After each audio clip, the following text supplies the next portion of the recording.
magtatalong ka, maglalaro-laro, magagalaw-galaw. Cheat talaga siya, guys. Saka hindi siya mawawala kasi pag naglalaro siya, hindi niya kung saan nilalagay. Tapos ang lakas pa niya guys, tignan niyo naman.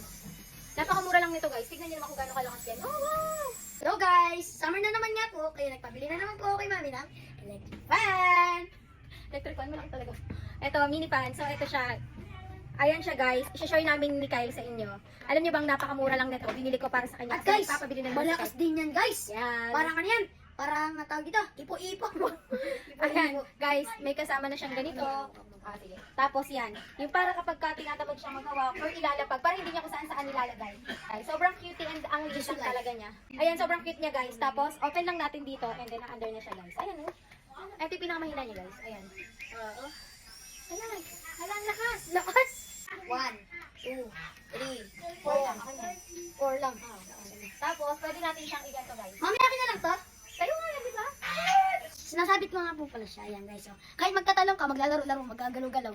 Cheat talaga siya, guys. Saka hindi siya mawawala kasi pag naglalaro siya, hindi niya kung saan nilalagay. Tapos, ang lakas pa niya guys, tignan niyo naman.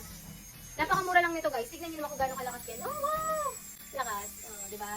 Grabe. Perfecto, summer na kasi. Kaya naman guys, alam niyo na ha. Sobrang cute lang yan. Ang liit lang talaga niya. Oh, mas malaki pa yung palad ko and mas malaki pa yung palad ni Kyle guys.